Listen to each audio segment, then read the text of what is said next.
Have you ever wondered how a book could change the course of history? Or how a translation could spark controversy that lasts for millennia? Imagine a world where one manuscript bridges cultures, challenges traditions, and inspires revolutions. Today, we delve into the riveting tale of the Septuagint, a translation that not only shaped religious thought but also altered the trajectory of civilization itself. It's the 3rd century before Christ. Picture the bustling city of Alexandria, a hub of knowledge and culture. The majestic lighthouse of Alexandria, one of the 7 wonders of the ancient world, casts its fiery beam across the Mediterranean, guiding ships laden with treasures and scholars from distant lands. Nearby, the Library of Alexandria stands as a beacon of human curiosity and ambition. Within its hallowed halls, a monumental project begins that will echo through the ages. This story, preserved in the letter of Aristes, unveils a pivotal moment in human history. Ptolemy II, the enlightened Greek ruler of Egypt and son of Alexander the Great's general, envisioned a library that would house the collective knowledge of the known world. To achieve this, he sought a Greek translation of the Hebrew Torah. This was no ordinary request. In response, the Judean governor sent 72 Jewish scholars, 6 from each of the 12 tribes of Israel, to Alexandria. These scholars worked in complete isolation, each producing an independent translation. Yet, astonishingly, their translations were identical, word for word. This miraculous concordance gave birth to the Septuagint, named after the Greek word for 70. This translation was not just a scholarly achievement, it became a bridge between 2 great cultures, Greek and Jewish, and a cornerstone of religious history. The Septuagint's creation was no mere academic exercise. It symbolized the blending of Jewish tradition with the intellectual vigor of the Hellenistic world. At a time when Greek was the lingua franca of the Mediterranean, this translation unlocked the wisdom of the Hebrew scriptures for a much broader audience. No longer confined to the Jewish people, these texts began to influence philosophers, historians, and theologians across the region. The Septuagint became a cultural and spiritual link between 2 worlds, sparking debates and dialogues that would shape the future of religion and philosophy. Remarkably, fragments of the Septuagint discovered among the Dead Sea Scrolls in 1952 date back to the 1st and 2nd centuries BC, offering a direct connection to this transformative era.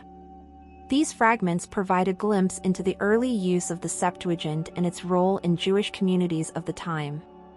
The oldest complete copies of the Bible, including the Codex Vaticanus and Codex Sinaiticus from the 4th century AD, heavily rely on the Septuagint, highlighting its enduring influence on biblical scholarship and Christian doctrine. However, history is never static, and by the 4th century AD, a new chapter began. Jerome, a revered scholar, translated the Old Testament into Latin, producing the Vulgate. Unlike the Septuagint, Jerome based his work on Hebrew texts, marking a significant departure from the Greek tradition. The Vulgate became the official Bible of the Roman Catholic Church, shaping Christian doctrine for centuries. Meanwhile, modern translations like the King James Version primarily draw from the Masoretic text, a Hebrew manuscript tradition dating back to the 9th century AD. Yet, the Septuagint's legacy persists, offering insights into early scriptural interpretations and theological thought. The differences between the Septuagint and the Masoretic text are not merely academic. They reveal fascinating divergences in timelines, narratives, and theological emphasis. For instance, the Septuagint's timeline in Genesis aligns more closely with archaeological records, resolving discrepancies found in the Masoretic chronology. According to the Masoretic text, the Great Flood occurred roughly 200 years after the building of the Egyptian pyramids. The Septuagint, however, adds 650 years to the timeline, reconciling it with archaeological findings.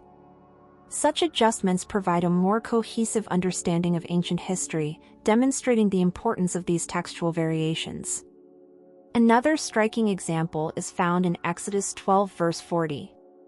The Masoretic text states that the Israelites dwelt in Egypt for 430 years, while the Septuagint clarifies that this period includes time spent in both Canaan and Egypt.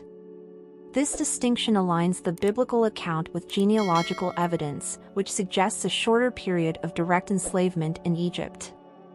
These differences, though seemingly minor, have significant implications for biblical interpretation and historical accuracy. As centuries passed, the Septuagint became an indispensable tool for the early Christian Church.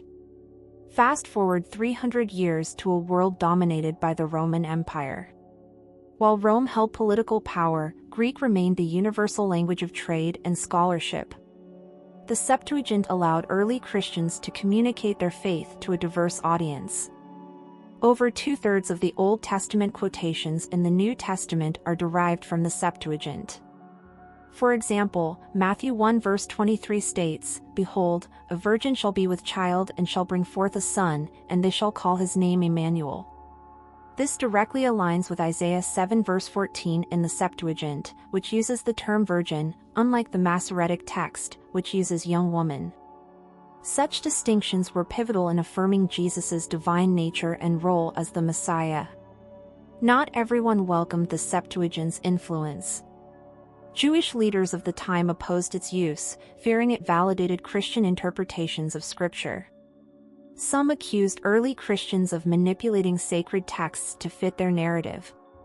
Yet, the Septuagint endured, becoming a cornerstone for early missionaries who carried its message across continents. From Europe to Asia and even India, the Septuagint played a crucial role in the rapid spread of Christianity. Its use in the early church provided a common ground for theological discussions and helped establish a shared scriptural foundation. The Septuagint's greatest impact was its ability to unify and inspire. It provided a common foundation for Jews, Greeks, and Christians to engage in dialogue, debate, and discovery. It shaped theological thought, influenced empires, and transformed civilizations. The translation proved to be more than a text; it was a testament to the power of language to bridge divides and the resilience of faith to inspire change. So, what makes the Septuagint one of the most dangerous books in history? Its danger lies not in harm but in its power to challenge, to unify, and to ignite transformation. It's a book that defied boundaries, defied traditions, and continues to influence the world today. Could a single book truly alter the course of history? The story of the Septuagint suggests it can. If this journey has sparked your curiosity, why not explore the Septuagint yourself? Uncover its rich history, its profound insights, and its enduring legacy. Share this story, because the most dangerous book in the world deserves to be known, discussed, and celebrated.